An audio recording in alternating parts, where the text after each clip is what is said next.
2002年4月15日11時21分、中国北京から韓国釜山へ向かっていた中国国際航空129便が釜山にあるキメ空港の滑走路18ライトへ着陸するためサークリングアプローチをしている最中に墜落しました。サークリングアプローチとは、着陸したい滑走路に直接向かわず、滑走路を視認したら目的の滑走路に向けて進路を変えるアプローチ方法です。経路の形は様々ですが、この図の赤色の線がサークリングアプローチの経路の一例となります。例えば、片方の滑走路にしか計器進入の設備が設置されていないとき、風などの理由でもう一方の設備のない滑走路を使用しなければならない場合にサークリングアプローチが行われます。この図の場合は滑走路36に計器進入用の設備があり、一旦は36へ進入を続け、滑走路を視認したら反対側へ回り込み18へ着陸することを示しています。両方の滑走路に計器進入の設備を設置しなくても良いメリットはありますが、パイロットの負担が増えることと、離陸機からすると逆行をしてくる形になるため、機体同士の間隔を取るために通常よりも多くの時間を要し、運用効率が悪くなります。129便も滑走路18ライトへの着陸のために一旦は36レフトへ向かい、途中から18ライトへ向かって回り込んでいました。しかし着陸直前、滑走路18ライトから北へ 5km に位置する山中へ墜落しました。なぜ事故は発生したのでしょうか。今回は中国国際航空129便墜落事故を事故調査報告書をもとに解説します。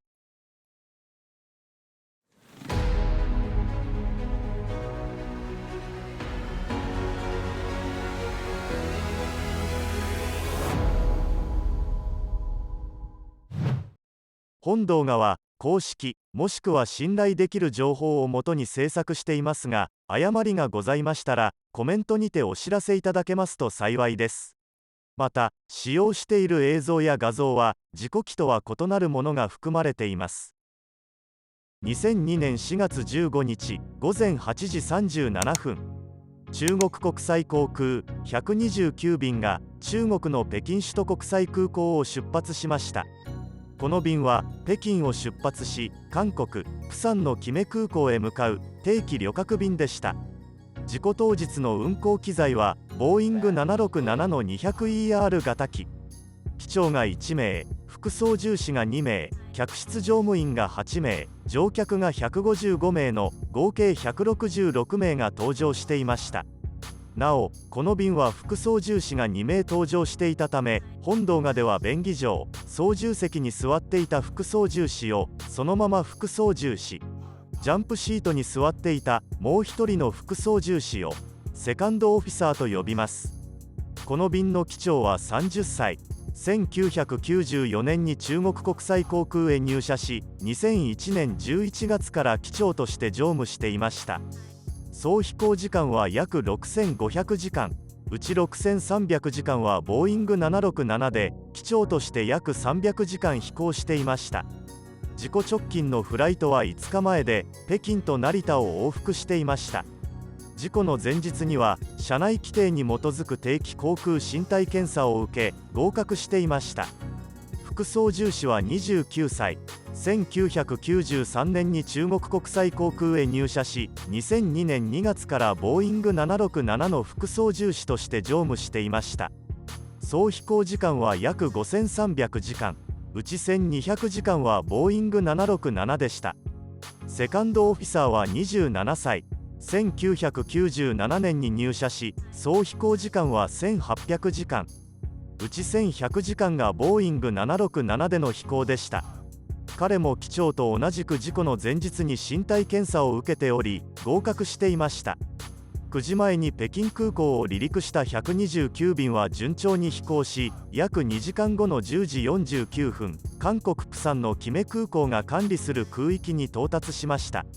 クルーは空港の気象情報を聞き始めましたが、あまりクリアに聞こえず、聞き取れた情報のみでアプローチブリーフィングを開始し、使用中の滑走路やどのように進入するか、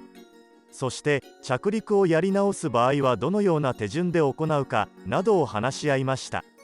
そしてブリーフィングが終わった後、再び空港の気象情報を取得しました。それによると、風は220度から7ノット、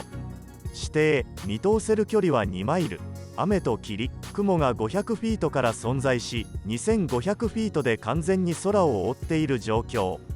使用中の滑走路は36レフトのみで、36ライトおよび18レフトが誘導路として使用されており、並行誘導路は閉鎖されているという情報でした。キメ空港は霧が出やすく、先ほどの情報のように事故当時も霧が出ていました。着陸にあたってはセカンドオフィサーが無線を担当することになりました。11時7分、事故の14分前、管制官は129便へ滑走路36レフトが使用中であることを伝え、まっすぐ進入するよう指示をしました。11時8分、事故の13分前、管制官はアプローチカテゴリーについて確認し、129便からチャーリーと返答がありました。アプローチカテゴリーとは、その航空機における標準的な着陸進入速度、もしくは実際の着陸進入速度をもとに、アルファ、ブラボー、チャーリーなどと分類する仕組みです。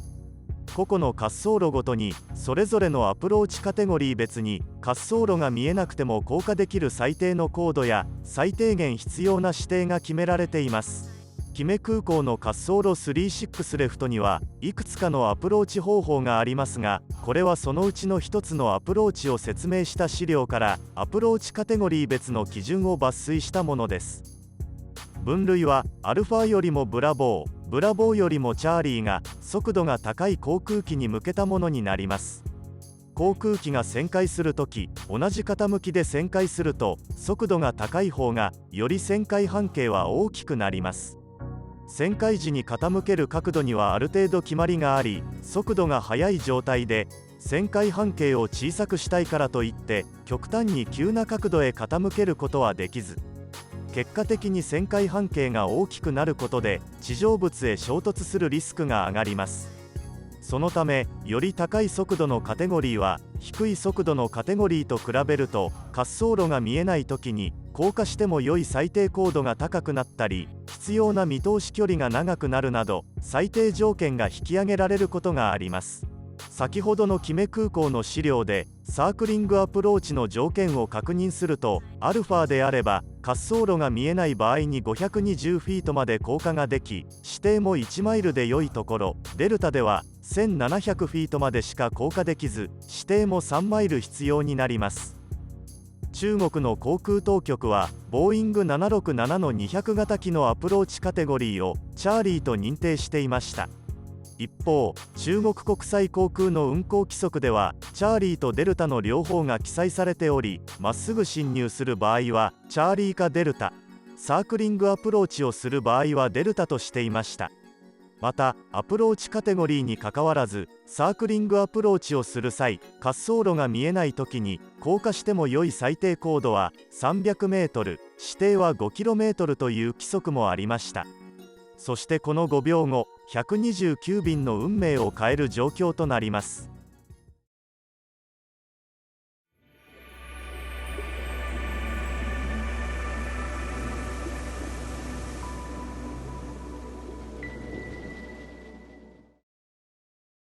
管制官が129便へアプローチカテゴリーの確認をした5秒後の11時8分、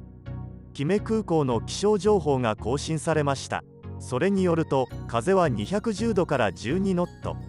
雨と霧が観測されており、1000フィートで雲が空の半分、2500フィートで雲が空を完全に覆っている状況。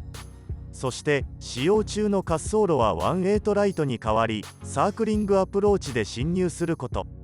気象状況がアプローチカテゴリーのデルタとエコーの最低基準を下回っているという内容でした。つまり、この時点でアプローチカテゴリーがデルタとエコーに該当する場合は着陸できないことになります。しかし、129便のコックピットボイスレコーダーにはこの更新された気象情報を聞いた記録はありませんでした。11時9分、事故の12分前、風向きが変わったため管制官は129便に対し使用する滑走路が18ライトに変わること、そしてそのためにサークリングアプローチの準備をするように指示を出し、129便から了承する返答がありました。サークリングアプローチに変わったことと気象状況が悪化し、アプローチカテゴリーがデルタとエコーの航空機は着陸できなくなったことを受け、管制官は129便へ改めてアプローチカテゴリーがチャーリーかデルタのどちらかを尋ねたところ、129便からはチャーリーと回答がありました。この時機内では管制官からの質問を受け、機長がチャーリーと答えるようセカンドオフィサーへ指示をしましたが、この時点で129便はサークリングアプローチに切り替えており、中国国際航空の運用規則にのっとるとデルタとなり着陸はできませんでした。続けて機長と副操縦士は着陸する滑走路を18ライトに変更することを確認し、降下をしても滑走路が見えない場合に着陸をやり直す高度を700フィートとすること、着陸後の誘導路の使用などについて話し合いました。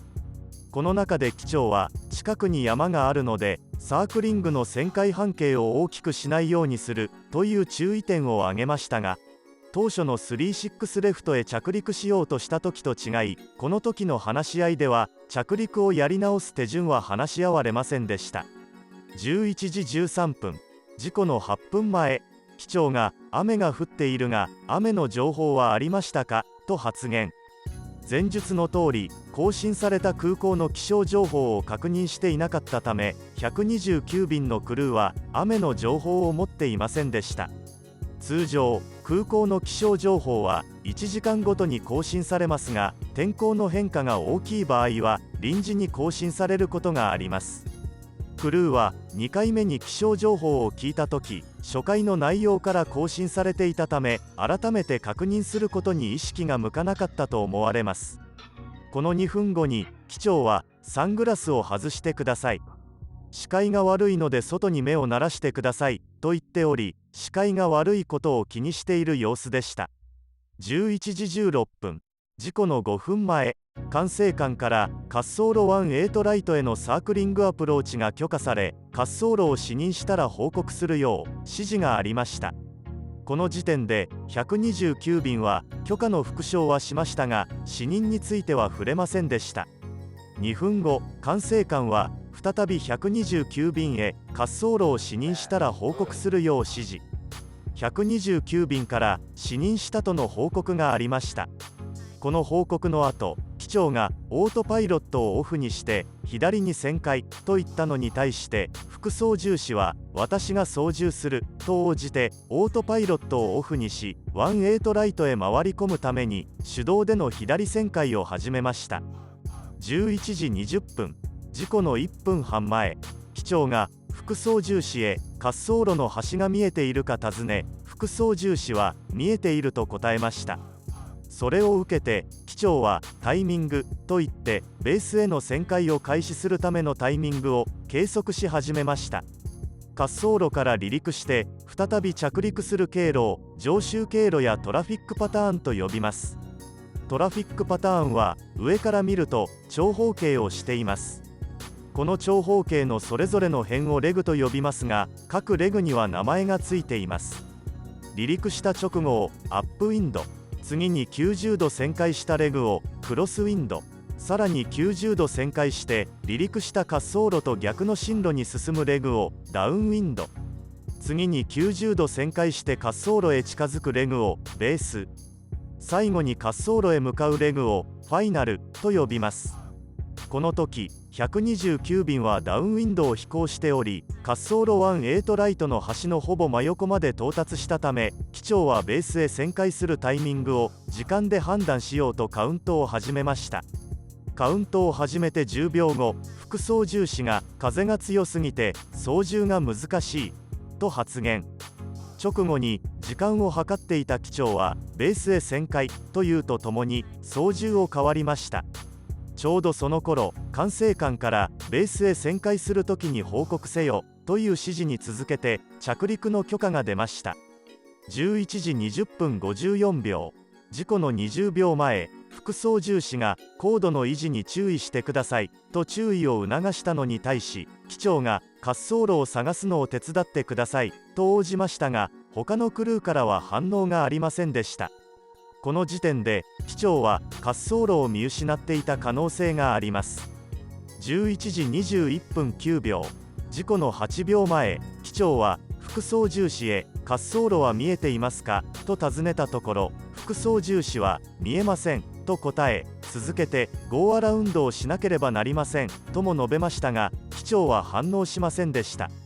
11時21分15秒、副操縦士が機首を上げろと2回叫びました。この時エンジンの推力は上げられませんでしたが、機体は離陸時並みの上昇姿勢をしていました。そしてその2秒後、11時21分17秒、129便は滑走路18ライトの端から北へ約 5km に位置する山へ衝突しました。この事故で副操縦士2名を含む129名が亡くなり、37名が重傷を負いました。また山へ叩きつけられた衝撃と発生した火災により機体は大破しました。なぜ事故は防げなかったのでしょうか。まず中国国際航空は着陸するにあたって飛行するコースや高度が記されたアプローチチャートを1つの便に対して1セットしか支給をしておらず、129便ではこの資料を機長が確認していたため、他のクルーは十分に確認することができませんでした。またこれまでのご説明で、事故当時キメ空港は雨が降りつつ霧も出ており、視界が悪い状況だったのはお分かりかと思います。そして中国国際航空の運用規定に基づくアプローチカテゴリーデルタでは着陸ができない状況だったのにもかかわらず、誰もその状況に気づいていませんでした。さらに滑走路18ライトに向かってサークリングアプローチをしている中で、滑走路を見失った際、副操縦士が着陸をやり直すよう助言しても機長は反応しませんでした。また事故時は着陸装置やフラップが展開され、着陸に向けた設定が完了していたため、地面に近づき墜落の危険性がある場合にパイロットへ警告する地上接近警報装置も作動しませんでした。一方管制側にも不備があり、サークリングアプローチをしている航空機に対してよりレーダーでの監視を強化するような運用は明記されていませんでした。そして航空機が規定の高度以下に降下した時、管制官へ警告をするシステムはキメ空港では画面に表示される機能だけで音で知らせる機能がついていませんでした。そのため管制官が墜落に気づくのが遅れ、墜落から2分後に航空当局へ129便との通信が途絶えたと通報。消防機関への通報は墜落から20分後のことでした。気象条件が悪い状況に加えて墜落を防ぐシステムがうまく機能しない条件が揃ってしまい、墜落した中国国際航空129便。皆様はどうお考えでしょうか。感想や独自の分析などございましたら、ぜひコメントでお聞かせください。また動画が満足いただけるものでしたらチャンネル登録や高評価、まだまだと感じましたら低評価もどうぞよろしくお願いします。最後までご視聴ありがとうございました。